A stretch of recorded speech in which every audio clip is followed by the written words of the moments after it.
বিভিন্ন সময় পুলিশ তারা যখন ধীরে ধীরে সংখ্যায় বাড়তে থাকে তখন পুলিশ তাদের উপরে এক পর্যায়ে গুলিবর্ষণ করে এবং লাঠিচার্জ করে। সেই সবকিছু উপেক্ষা করে সবাই আসলে শাহবাগে অসহযোগ আন্দোলন, বৈষম্য বিরোধী ছাত্র আন্দোলনের শিক্ষার্থীদের তরুণ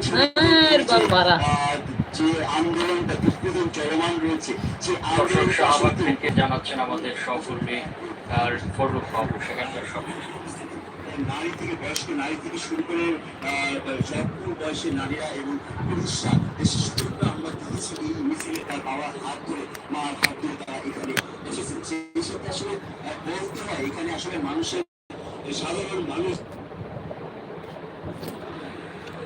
এত সংখ্যক মানুষ জানেন যে সকাল 10টার দিকে সেখানে শহীদ মিনারে যখন প্রায় 1 থেকে 150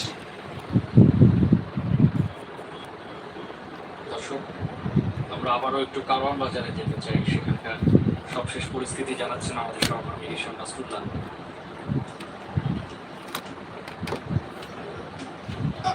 আমরা আসলে বারবারই বলছি যে এই স্বতঃস্ফূর্ত মানুষের যে স্বতঃস্ফূর্ত অংশগ্রহণ সেটি আসলে ভাষায় প্রকাশ করার মতো কারণ আসলে এই অংশগ্রহণে এমন একটি জায়গায় দাঁড়িয়েছে যে ঘর থেকে মানুষ বেরিয়েছে। আমি যেটা বলছিলাম যে আন্দোলনে যারা শহীদ হয়েছেন তাদের পরিবারের কিন্তু স্বতঃস্ফূর্ত গতকালকে আমরা দেখেছি এবং মুগ্ধর মা ছিলেন এবং এই যে মৃত্যু যে আন্দোলনে দেখিয়ে দিয়েছেন পানি লাগবে সেটা কিন্তু আসলে আমরা গতকাল রাস্তায় দেখছি শিশুরা বলছেন যে আন্দোলনকারীদের বলছে আপনার কি পানি লাগবে, পানি পৌঁছে দিচ্ছেন, মায়েরা পাশে থেকে খাবার পৌঁছে দিচ্ছেন এবং মায়েরা বলছেন এই শিক্ষার্থী আমার সন্তানের মতো, আমি এদেরকে খাবার দিতে পারি, আমি গর্বিত।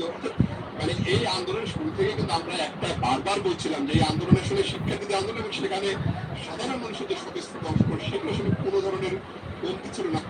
যদি আমি আগেও বলেছি যে এর আগে অনেক ধরনের রাজনৈতিক আন্দোলন ছিল, লং মার্চ ছিল, অসহযোগ ছিল, কোনোটাই হয়নি। এবং আমি কিন্তু ধারাবাহিকভাবে কর্মসূচিগুলো দেখি আমি শিক্ষার্থীদের বাংলা ব্লকের কিংবা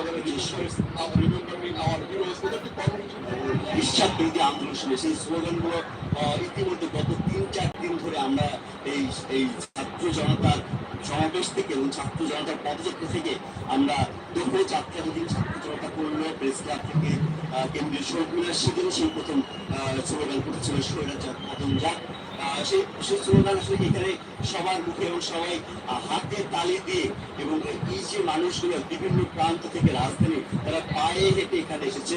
কারণ আপনারা জানেন কারফিউ কারণে সকাল থেকে গুটি কয়েক রিক্সা এবং এমার্জেন্সি কিছু যানবাহন ছাড়া কোনো যানবাহন সড়কে ছিল না।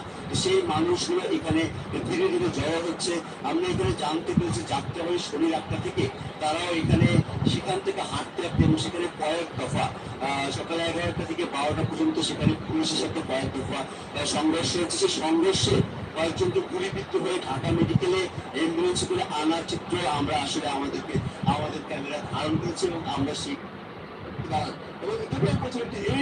এই আন্দোলনের সবচেয়ে বড় শক্তি ছিল রংপুরের আবু সাইদ, রংপুরের রোকেয়া বিশ্ববিদ্যালয়ের শিক্ষার্থী আবু সাইদের যে গুলি খাবার যে দৃশ্য আইনশৃঙ্খলা মানে পুরো বিশ্বকে আমরা 90-এর কিন্তু নূর হোসেনের কথা শুনেছি। আমরা সেই 90-এর নূর হোসেনের মানে পরের সংস্করণ আসলে এই আবু সাইদ বলা যায়।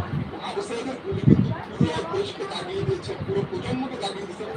এক একজন আন্দোলনকারী তারা বলছেন আবু সাইদ যদি পারা যায় গুলি দিতে আমি কেন পারবো না। এই স্লোগানটিও তাদের ছিল যে জেগেছে রক্ত জেগেছে, এই ধরনের স্লোগান দিয়ে কিন্তু তারা আসলে এই আন্দোলনে সামিল হয়েছিল। সেই বৈষম্যমুক্ত বাংলাদেশের যে বৈষম্যমুক্ত বাংলাদেশের যে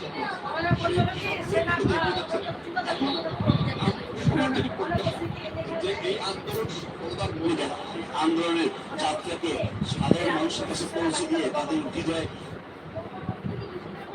শিক্ষার্থীদের আন্দোলন সফল হলে আসলে তারা কিভাবে দেশ চালাবেন এই শিক্ষার্থীরা কিন্তু জবাব দিয়েছেন আমরাই তারা কিন্তু প্রমাণ করেছেন। এবং এরা শুধু বাংলাদেশে নয় পুরো বিশ্ব বাংলাদেশের পাশাপাশি যত বাংলাদেশ করেছেন তাদের জামিনানিতে বিশ্ববিদ্যালয়ের যে অ্যালামনাই করেছে প্রত্যেকে কিন্তু এই আন্দোলনে সহায়তা করেছে, প্রবাসীরা সহায়তা করেছে। কোনো জায়গায় আন্দোলনে সহায়তা করতে গিয়ে প্রবাসীরা কিন্তু আটক হয়েছে। যে আমাদের সন্তানদের সাথে কি ধরনের আচরণ কেন করা হয়েছে সেই আসলে সেই জবাবটাকে ঘুরিয়ে পেঁচিয়ে তারা তাদের প্রতি